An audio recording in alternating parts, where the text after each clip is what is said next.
کثرت سے یاد کیا کرو اس چیز کو جو ساری لذتوں کو ختم کر دینے والی ہے، یعنی کہ موت۔ تصویف التوبہ، کہ توبہ کی توفیق چل جاتی ہے۔ گناہ کرتا رہتا ہے، آنکھوں سے گناہ کر رہا ہے، زبان سے گناہ کر رہا ہے، کان سے گناہ کر رہا ہے، اس کو خیال ہی نہیں آ رہا کہ میں توبہ کر لوں ان گناہوں سے۔ کہ بہت سے جنازوں کے اندر ہم دیکھتے ہیں کہ بہت سے لوگوں کو وہ ایک گیدرنگ کا موقع مل جاتا ہے۔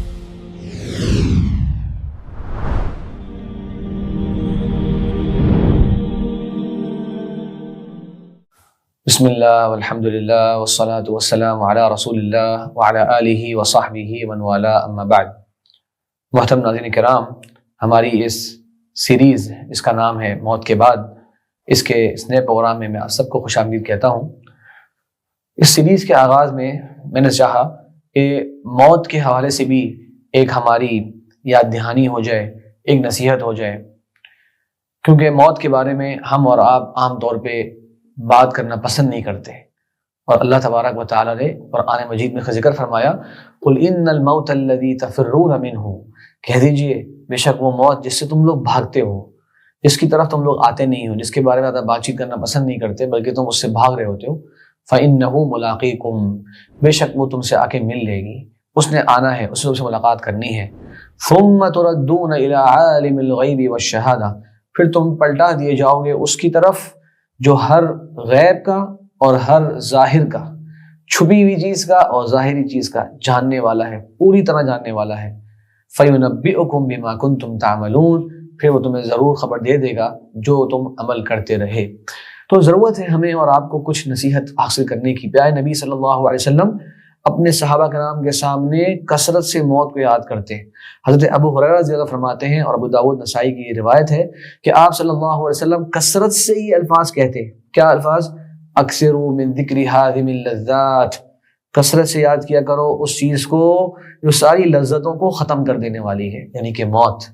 اور بعض روایت میں ہادم اللذات، جو لذتوں کو ریزہ ریزہ کر دے گی، ختم ہو جائیں گی ساری کی ساری لذتیں، اس کو کثرت سے یاد کیا کرو۔ آپ صلی اللہ علیہ وسلم اپنے محبوب صحابہ کرام کو بھی اسی قسم کی وصیت کیا کرتے۔ عبداللہ بن عمر رضی اللہ کہتے ہیں کہ آپ صلی اللہ علیہ وسلم نے ایک مرتبہ میرے کاندھے پر ہاتھ رکھا، شفقت کے لیے، اپنائیت کے لیے، کہ بڑی محبت کا انداز ہے اور ایک بڑی ہی دل کی بات کرنے لگے ہیں، اور ان کو نصیحت کرتے ہیں کہ اے اللہ کے بندے، تمہیں میری نصیحت ہے، کن فی الدنیا کأنک غریب، دنیا میں ایسے رہا کرو جیسے کہ ایک اجنبی انسان ہوتا ہے۔ اجنبی وہ ہوتا ہے کہ آپ ایک ایسی جگہ چلے جائیں جہاں پہ نہ آپ کسی کو جانتے ہیں، نہ آپ ان کی زبان جانتے ہیں، نہ آپ اس کلچر کو پہچانتے ہیں، کس طرح سے رہ رہے ہوں گے آپ ان کے اندر،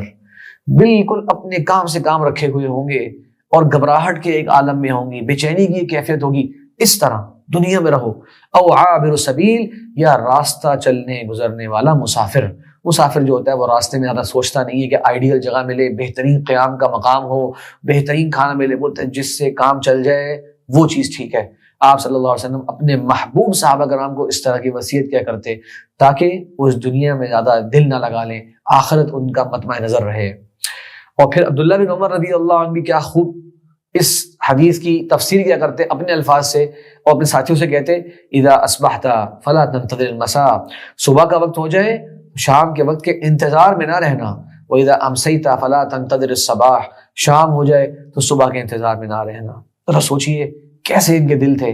کتنی ان کی دنیا کے ساتھ لا تعلقی تھی۔ ہم اور آپ تو اگلے 10 سالوں کی، 20 سالوں کی پلاننگ کر رہے ہوتے ہیں، short term planning, long term planning, اور جناب فیوچر پلان، اور جناب میرے بچوں کا مستقبل میں کیا ہوگا، یہ میں ہمارا فیملی بزنس ہے، کنٹینیو رہنا چاہیے، کیا کیا ہم لوگ چیز سوچتے ہیں۔ اور پیارے نبی صلی اللہ علیہ وسلم کے صحابہ کرام موت کو اتنا یاد رکھتے کہ اس دنیا کے بارے میں صبح سے لے کے شام تک کے اندر بھی اتنی بھی فکر نہ ہوتی کہ شام میں کیا کرنا ہے۔ صبح ہو گئی ہے، اس کو ہی غنیمت جانو، شام ہو گئی ہے، صبح ہوگی کہ نہیں ہوگی، بہتر سے بہتر عمل کرتے رہو، اپنی زندگی اچھے انداز سے گزارتے رہو۔ بہرحال آپ صلی اللہ علیہ وسلم اس حوالے سے آپ کی بہت سی احادیث ملتی ہیں۔ ایک دن آپ صلی اللہ علیہ وسلم اپنے صحابہ کرام کے ساتھ ایک قبرستان جاتے ہیں، وہاں پر قبریں ہیں، ایک قبر کے ساتھ جا کے بیٹھ جاتے ہیں۔ آپ کے ساتھ آپ کے صحابہ کرام بھی موجود ہیں جو کہ قریبی ترین لوگ تھے۔ پیارے نبی صلی اللہ علیہ وسلم اس موقع پر موت کو یاد کرنا شروع کرتے ہیں، اور اتنا یاد کرتے ہیں اور آپ کی آنکھوں سے ایسے آنسو جاری ہوتے ہیں کہ بل لسرا، پوری کی پوری زمین جو ہے وہ آپ کے آنسوؤں سے تر ہو جاتی ہے۔ سوچیں، یعنی آنسو خالی آپ کے گالوں پر نہیں ہیں بلکہ نیچے گر رہے ہیں، اور بل الثرى جو نیچے زمین ہے باقاعدہ وہ تر ہو جاتی ہے۔ اور پھر اپنے ساتھیوں کو ایک بات کہتے ہیں، لِمِثْلِ هَذَا فَأَعِدُّوا، اس طرح کے دن کے لیے تیاری کرو، اس طرح کے دن کے لیے تیاری کرو، یہ جو وقت آنے والا ہے قبر کا، اس کی تم نے تیاری کرنی ہے۔ اسی طرح یہ آپ صلی اللہ علیہ وسلم کی احادیث بھی ہیں، قرآن مجید میں بہت سی آیات بھی اس تعلق سے موجود ہیں۔ آئیے کچھ آپ کو میں ہمارے جو اسلاف گزرے ہیں، علماء گزرے ہیں، انہوں نے موت کے حوالے سے کیا خوبصورت باتیں اور کیا بہترین نصیحتیں ہمیں ارشاد فرمائی ہیں، ان میں سے کچھ نصیحتوں کا تذکرہ کرتا ہوں۔ الدقاق رحمہ اللہ بڑے ہی زاہد اور نیک عالم دین گزرے ہیں، کہتے ہیں جو موت کو یاد رکھتا ہے اللہ تبارک و تعالی اسے 3 انعامات نصیب فرماتے ہیں۔ جو موت کو یاد رکھتا ہے، اس کے دل میں موت کا تصور حاضر رہتا ہے، وہ موت سے اپنی غافل نہیں ہے، اللہ تعالیٰ 3 انعامات اس شخص کو نصیب فرماتے ہیں۔ سب سے پہلی بات تعجیل التوبہ، اس کو توبہ کی توفیق مل جاتی ہے۔ کوئی گناہ ہوتا ہے وہ فوراً سے توبہ کر لیتا ہے، کیونکہ اس کو موت یاد ہے، تو اس کو اپنی اس غفلت کا احساس ہو جاتا ہے کہ ایسا نہ ہو کہ میری موت واقع ہو جائے اس گناہ کرنے کے بعد، تو وہ جلدی سے توبہ کر لیتا ہے، ایک بات۔ دوسرا وقناعت القلب، اللہ تعالیٰ اس کے دل کو مستغنی کر دیتا ہے، قناعت عطا فرما دیتا ہے کہ جو جتنا میسر ہے میں اس پر راضی ہوں۔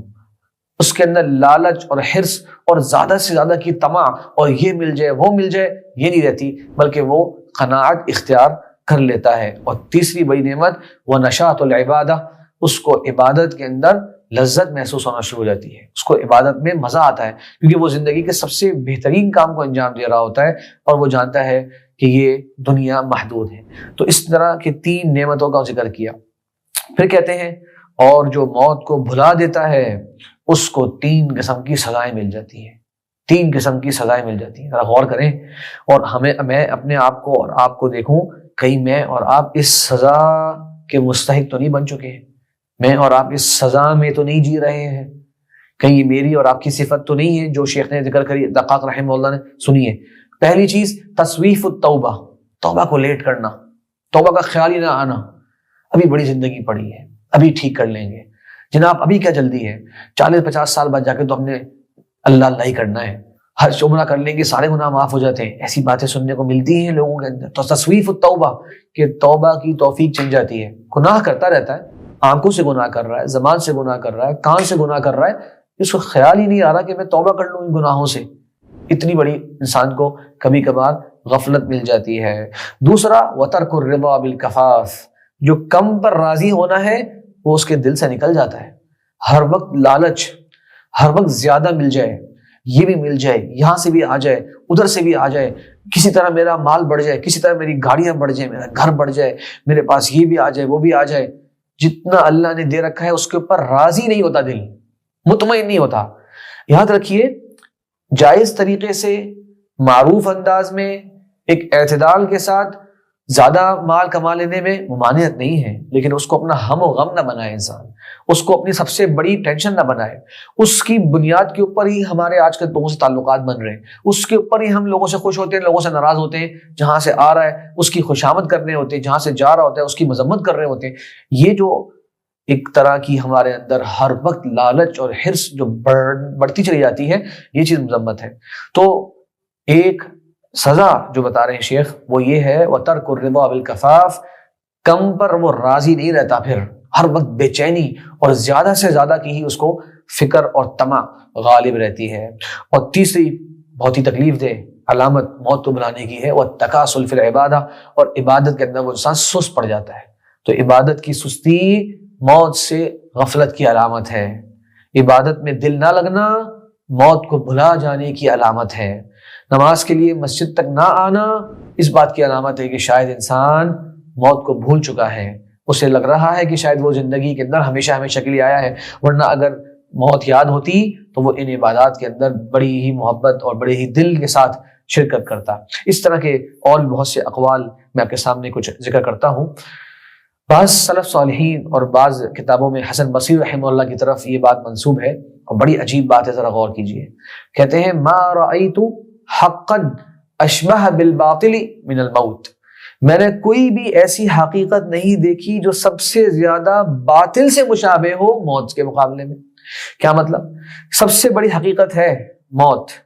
لیکن لگتا ایسے ہے کہ جیسے کہ وہ جھوٹ ہے، جیسے کہ وہ باطل ہے۔ کیوں؟ کیونکہ اکثر لوگ زندگی ایسے گزار رہے ہوتے ہیں کہ ان کو لگتا ہے کہ انہوں نے مرنا ہی نہیں ہے، تو کہتے ہیں اس سے بڑی حقیقت جو لگتی ایسے ہے جیسے کہ وہ باطل ہے، جیسے کہ وہ حقیقت نہیں ہے، موت سے بڑی حقیقت میں نے نہیں دیکھی۔ ذرا غور کریں، اور واقعی ہمیں سمجھ میں آتا ہے، نظر بھی آتا ہے کہ بہت سے ہم میں سے زندگی ایسے گزر رہی ہوتی ہے کہ اگر ان سے پوچھیں موت مرنا ہے تو شاید ہم بولیں یہ بھی کوئی سوال ہے، ہاں شاید مرنا ہے شاید نہیں مرنا، ایک مطلب میرے خیال سے ایک تردد والا جو ہے وہ جواب سامنے آئے، کیونکہ ہم لوگ اپنی صبح سے لے کے رات تک اس کے حوالے سے کوئی فکر ہی نہیں کر رہے ہوتے، کوئی عمل میں بہتری لانے کی باتیں نہیں کر رہے ہوتے، کوئی عبادات میں رغبت کی باتیں نہیں کر رہے ہوتے، اپنے معاملات کو صاف کرنے کی فکر نہیں کر رہے ہوتے، اپنا حساب کتاب جو ہے وہ درست انداز میں مینٹین کرنے کی بات نہیں کر رہے ہوتے۔ اس طرح سے ہمارے یہ اسلاف تھے کہ جو نصیحتیں کیا کرتے تاکہ لوگ موت کے بارے میں فکر مند رہیں اور اس کی تیاری ہمیشہ ان کے سامنے رہے۔ اسی طرح ایک ہی سلف صالحین میں سے ایک مشہور شخصیت اور حدیث کے راوی بھی ہیں منصور بن زادان رحمہ اللہ، ان کے بارے میں ایک عجیب بات کی جاتی ہے۔ ان کے بارے میں امام حشیم کہتے ہیں کہ اگر ان سے کہا جاتا کہ آپ کے گھر کے دروازے پر موت کا فرشتہ کھڑا ہوا ہے، گھر کے دروازے پر موت کا فرشتہ کھڑا ہوا ہے، لما وجد ما یزید من عملہ، انہیں نہیں معلوم تھا کہ وہ کیا عمل ایکسٹرا کرے، اس موقع پر کیا عمل زائد کر سکتے ہیں، انہیں ایسا کوئی عمل نہیں ملتا۔ ذرا سوچیں، مجھے آپ سے کہا جائے کہ 1 گھنٹے بعد آپ کی موت کا وقت آ جائے گا، میں کتنے اعمال کرنا چاہوں گا، کیا کچھ نہیں کرنا چاہوں گا، کس کس سے معافی مانگ رہا ہوں گا، کون کون سی دعائیں کر رہا ہوں گا، کون کون سے ذکر اذکار پڑھ رہا ہوں گا، ایک شخص سے بھی بات نہیں کر رہا ہوں گا۔ ان کی موت کی تیاری ایسی تھی کہ اگر کہا جائے دروازے پہ ملک موت کھڑا ہوا ہے تو وہ گویا 24 گھنٹے موت کے لیے ایسے تیار رہتے کہ انہیں نہیں معلوم ہوتا کہ وہ کیا کریں، کیا ایکسٹرا کام کروں میں، گویا میں تو موت کے لیے ہر وقت تیار بیٹھا ہوں۔ اس طرح کی ان کے دل روشنی والے اور ایمان والے اور اللہ تعالیٰ کے خوف سے منور ہوا کرتے کہ ہر وقت اس کے اندر اللہ تبارک و تعالیٰ کے سامنے پیش ہونے کی فکر انہیں لاحق ہوتی، اور وہ پھر اس کے اثرات ان کے خوبصورت اعمال اور بہترین اعمال پر ظاہر بھی ہوتے۔ سلمت بن دینار بڑی خوبصورت بات کہتے ہیں، میں اور آپ اس چیز کو اپنا لیں، کہتے ہیں کل عمل تکرہ الموت من اجلہ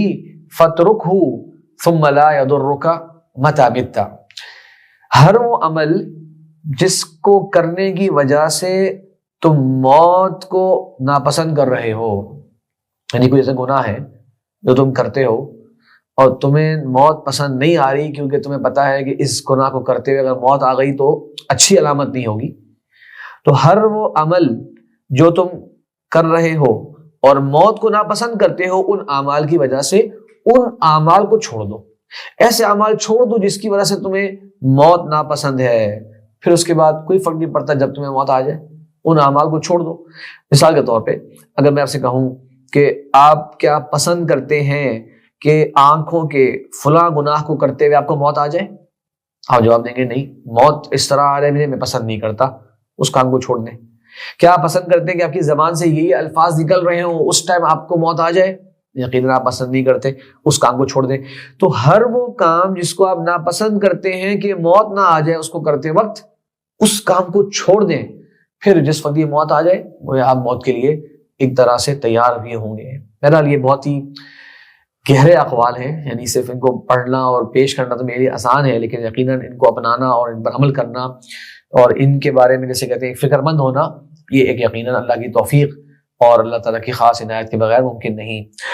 ابو الدرداء رضی اللہ عنہ نے ایک دن دیکھا ایک شخص کو کہ وہ جنازہ جا رہا تھا، تو بار بار وہ پوچھ رہا ہے کس کا جنازہ ہے، کس کا جنازہ ہے، کون ہے یہ؟ تو ابو الدرداء رضی اللہ عنہ نے اس شخص کی توجہ اہم کام کی طرف کرانا چاہی اور کہا کہ یہ تمہارا جنازہ ہے۔ اس نے کہا کیا مطلب؟ کہا اللہ تعالیٰ نے فرمایا انک میت و انہم میتون، اے نبی صلی اللہ علیہ وسلم بے شک آپ کو یہ موت آ جائے گی اور ان سب کو یہ موت آ جائے گی، تم نے بھی مرنا ہے، تو اگلے کے جنازے کو اس طرح مت دیکھو گے کہ کسی اور کا جنازہ ہے، تمہیں بھی اس موت کے مرحلے سے گزرنا ہے۔ اس دن اس طرح تمہارے اندر سنجیدگی اور ایک ہیبت والا تمہارا ایک مزاج ہونا چاہیے کہ جیسے کہ لگے کہ تم اپنے آپ کو بھی اس جگہ رکھ رہے ہو کہ میرا بھی یہ وقت آنے والا ہے. اس طرح صحابہ کرام تربیت فرمایا کرتے لوگوں کی. آج آپ غور کریں،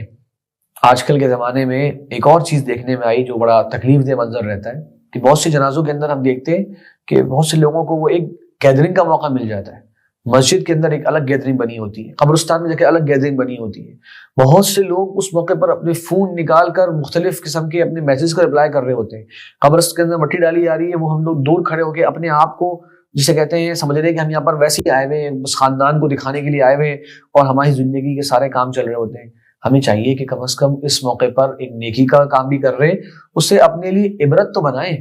اس موقع پر کچھ نصیحت تو حاصل کر لیں کہ کل لوگ میرے سامنے بھی اس طرح کھڑے ہوں گے،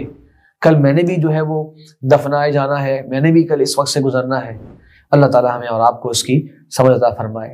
2 باتیں میں اور کر کے اپنی بات مکمل کرتا ہوں. حضرت ابو الدرداء رضی اللہ عنہ فرماتے ہیں من اکثر من ذکر الموت قل فرحه وقل حسده، جو موت کو کثرت سے یاد کرتا ہے وہ بہت زیادہ پھر خوش نہیں رہتا. اس کی زندگی کے اندر پھر بہت زیادہ ہر وقت ہنسی خوشی اور جسے کہتے ہیں ایک انجوائمنٹ اور انٹرٹینمنٹ ہی اس کی زندگی کا مقصد پھر نہیں رہتا، کیونکہ یہ ایک فکر مند کیفیت ہے جو اس کے اوپر پھر غالب ہو جاتی ہے. اور کہتے ہیں قل حسدہ، اس کے دل میں حسد بھی جو ہے وہ کم ہو جاتا ہے. جب انسان زندگی کے اندر بہت زیادہ انوالو ہوتا ہے تو پھر وہ اپنے آس پاس کے لوگوں کے اوپر ہر وقت نظر رکھتا ہے، کون آگے بڑھ گیا، کس نے زیادہ کما لیا، کس کی جو ہے وہ ترقی ہو گئی، کس کی پروموشن ہو گئی، کس نے زیادہ پیسہ کمانا شروع کر دیا. تو پھر اس کے دل میں آہستہ آہستہ دنیا داری چونکہ بہت بڑھ جاتی ہے تو پھر حسد بھی آ جاتا ہے. تو کہتے ہیں نہ ہی حسد اس کے دل میں زیادہ ہوتا ہے جو موت کو زیادہ یاد کرتا ہے، اور نہ ہی وہ بہت زیادہ ہر وقت خوشیوں میں رہنے والا، یعنی کہ ہر وقت ایک ہلا گلا اور ایک پارٹی جسے ہم لوگ کہتے ہیں اس طرح کے مزاج کے اندر وہ انسان پہ زیادہ انوالو نہیں ہوتا. آخری بات، اللہ کے نبی صلی اللہ علیہ وسلم کے صحابی کعب الاحبار رضی اللہ عنہ فرماتے ہیں من عرف الموت ہانت علیہ مصائب الدنیا وغمومها، جو موت کو پہچان لے دنیا کی ساری مصیبتیں اور غم اس کے لیے آسان ہو جاتی ہیں. جب موت اس پر آنی ہے، اگر وہ حقیقت میں اس کیفیت اور اس وقت کو پہچان لے کہ وہ کتنا ایک آزمائش والا اور سخت وقت آنا ہے، دنیا کے سارے غم اور دنیا کی ساری مصیبتیں کم ہو جائیں گی، کیونکہ اس نے پھر وہ موت کے وقت سے گزرنا ہے. اور یہ موت کے وقت کے بارے میں قرآن میں کتنی ساری آیتیں ہیں. بہرحال کچھ علماء کے اقوال اور آپ صلی اللہ علیہ وسلم کی مبارک حدیث موت کی تیاری کے حوالے سے ذکر کرنا مقصود تھا. اللہ سے دعا ہے کہ اللہ تبارک و تعالی مجھے اور آپ کو اپنی اس زندگی کو غنیمت جاننے اور موت سے پہلے موت کی تیاری کرنے کی توفیق عطا فرمائے. وآخر دعوانا ان الحمد للہ رب العالمین.